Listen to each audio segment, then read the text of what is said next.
a belief in your abilities to achieve success in your achievement context.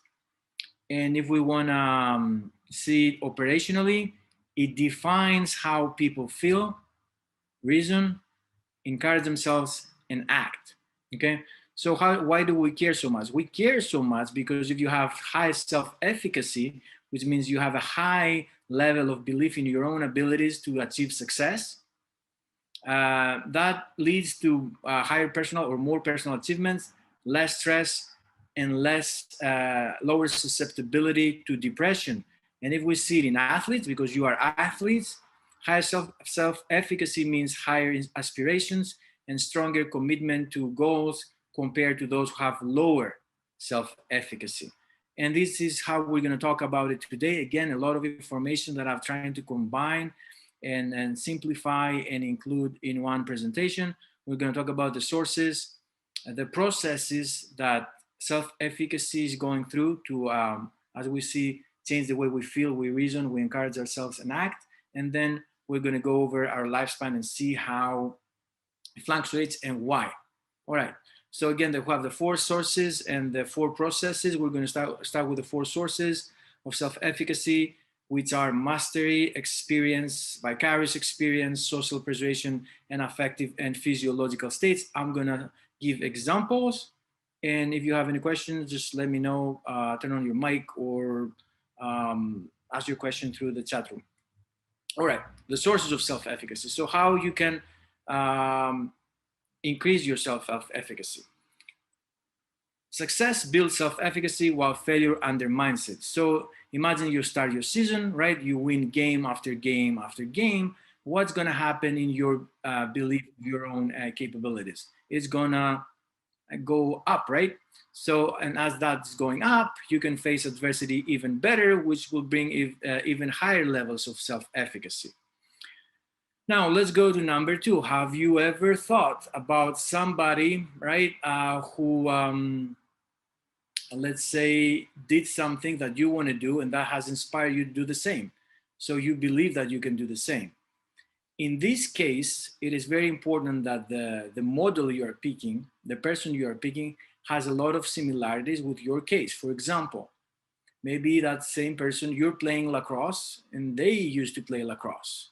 They're from the same town, they have the same background, and they are D1 champions now. So you read their story, you know their story, and that increases your self-efficacy because you believe that you can do the same, okay? And that's called modeling in psychology. Social persuasion. Have you ever had a talk from your coach? Let's say it is before the second half and you're behind and your coach is telling you all the right things and increases your belief in your own abilities and decreases your self-doubt, and you go out there and through that persuasion, you believe in you way more. Of course, in this case, we're talking about realistic verbal persuasion. We're not talking about me telling you, you can do it, you can jump off this building, you'll survive. I'm not talking about something like this. We're talking about something realistic. And we're also talking about me using a language that really has a meaning for you. I know the audience as your coach. And then we have affective and physiological states. It's about how there's a challenge in front of you, a game or a critical shot, and you can feel your heart rate is going up. How are you going to interpret that? And how are you going to control it if you need to? So by doing that, you see the shot as something that is more positive than negative, and that increases your self-efficacy. So for example, you're feeling arousal, but you are perceiving it as something positive and not as something negative. All right, let's talk about the mediating processes. So if you have high self-efficacy, that will affect the way you think. And by affecting the way you think, you're gonna pick the more challenging goal. You're gonna commit harder to that goal.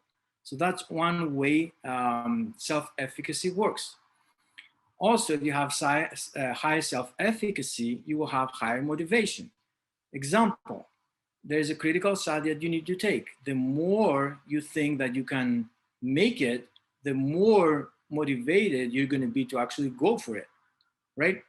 Affective processes. How are you going to perceive your coping capabilities when something is challenging, something that creates stress and depression? So here uh, is not the stressful conditions per se. It's more about your perceived ability or inability to manage them that makes most of the difference, right? And then selection process. The higher your self-efficacy, the different the selections you make. So here you go again for more goals. You go for more challenging goals. You have more interest. You prepare for those goals better. So again, that's another way that self-efficacy works. All right, let's talk about the last thing that I have to do concerning self-efficacy, and it is how it changes throughout our life. So, in the beginning, the newborn has no sense of self, and slowly infants become more observant to their own behavior, and at the end, they have a distinct representation of who they are and what they can do.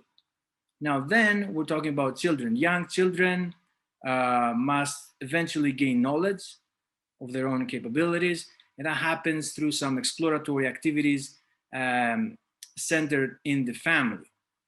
Now, if you have, be careful here, you have siblings, right? Do not compare yourself with older siblings because they are way more developed, way more progressed, and that may affect your belief in your own efficacy. Let's move to the next thing, peers. So the larger the community, the more the changes in assessing self-efficacy. Being around peers is really important, and it really affects our levels of self-efficacy because we see it as relative standing among those peers, especially when it involves social status.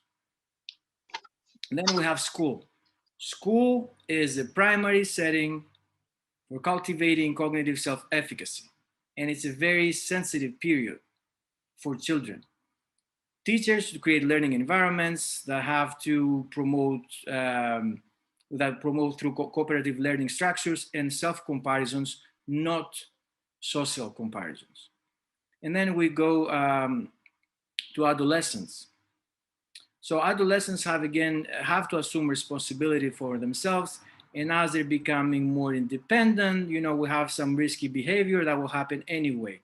Here, the important part is that insulation from that risky behavior is not the answer. So adolescents should go out, take risks, and learn how to cope. That is really important, especially as they're gonna transition to adulthood.